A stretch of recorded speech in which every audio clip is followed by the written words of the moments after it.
Hello students, today's our chapter the giving tree. The giving tree मतलब होता है एक दानी पेड़। अब पेड़ को दानी क्यों कहा गया है ये हम इसमें समझते हैं। ठीक है, सबसे पहले हम पार्ट्स ऑफ ट्री यहाँ पर पढ़ने वाले हैं, वो जान लेते हैं ट्री के कौन कौन से पार्ट्स होते हैं। उसके बाद हम जानेंगे कि ट्री के पास होता क्या क्या है, वह हमें क्या क्या देता है और उसको किस चीज की आवश्यकता होती है।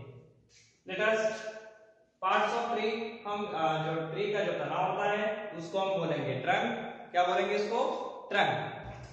ट्री की जो ब्रांचेस है, डालियां, उसको हम बोलेंगे ब्रांचेस। ये जो डालियां हैं इसको हम ब्रांचेस बोलते हैं। ठीक है, जिसपे वो जो बॉय है वो स्विंग करता था और जो ट्रंक है इस पे बॉय क्या करता था? क्लाइंब अप होता था। ठीक है, नेक्स्ट है ये फ्रूट्स। फ्रूट्स कौन से इसमें? ये, इनको हम क्या बोलेंगे? फ्रूट्स बोलेंगे। और क्या होता है ट्री के पास? लीव्स होती है, पत्तियां होती हैं, फ्लावर्स होते हैं। ओके, फ्लावर्स होते हैं और इनको हम क्या बोलेंगे? रूट्स।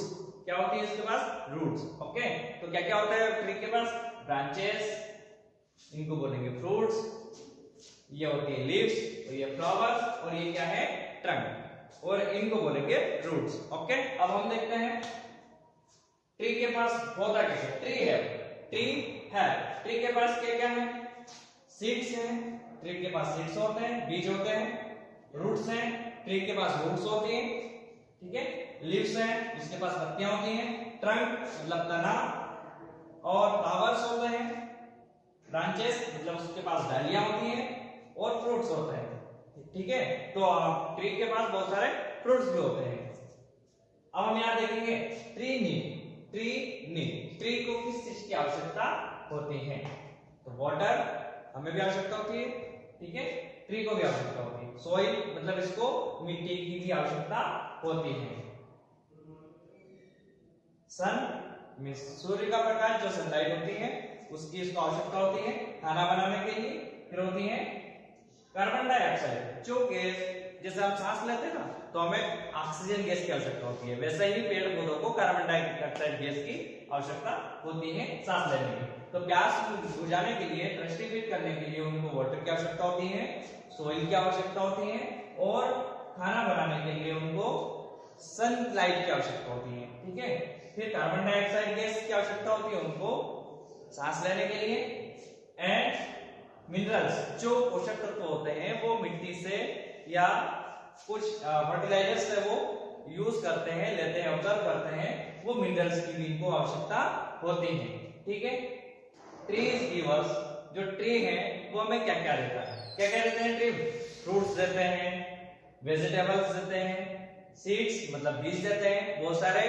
ट्री के हम सीड्स को यूज करते हैं खाने में, मेडिसिन बनाने में। ठीक है, फिर है ऑक्सीजन गैस, हमारी जीवनदायिनी गैस, जिससे हम जीवित हैं, जिससे हम सांस लेते हैं और जिंदा रहते हैं, वो जो गैस है वो हमें ट्री से मिलती है।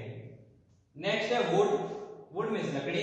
लकड़ियों से हम क्या बनाते हैं? हमारे घर में फर्नीचर्स बनते हैं, स्कूल के फर्नीचर्स वगैरह सारी चीजें वुड से बनती है। पेपर बनते हैं। ठीक है, मेडिसिन मतलब दवाइयां, जो ट्री है इसकी कुछ ट्री की रूट से मेडिसिन बनती है, कुछ ट्री के ट्रंक से, वुड से, लिप से, फ्रूट से, तो फ्लावर से। वो जो ट्री है इसके बहुत सारे ट्री हैं जिनके अलग अलग जो पार्ट्स हैं वो मेडिसिन बनाने के यूज होती है। ठीक है, अब यहाँ पर हम देखें पेपर, ट्री से क्या बनता है? पेपर भी ट्री से बनता है। और रबर भी हमें कहां से मिलता है? ट्री से मिलता है। ठीक है, तो समझ में आया आपको ट्री के पास क्या क्या होते हैं? वापस से हम रिपीट करते हैं, ये सारी चीजें ट्री के पास होती हैं। इन चीजों की ट्री को रिक्वायरमेंट लगती है, नीड लगती है, आवश्यकता लगती है। ठीक है, और ट्री हमें क्या क्या देता है? तो ये सारी चीजें ट्री हमें देता है डायरेक्टली या इनडायरेक्टली, दोनों तरीके से।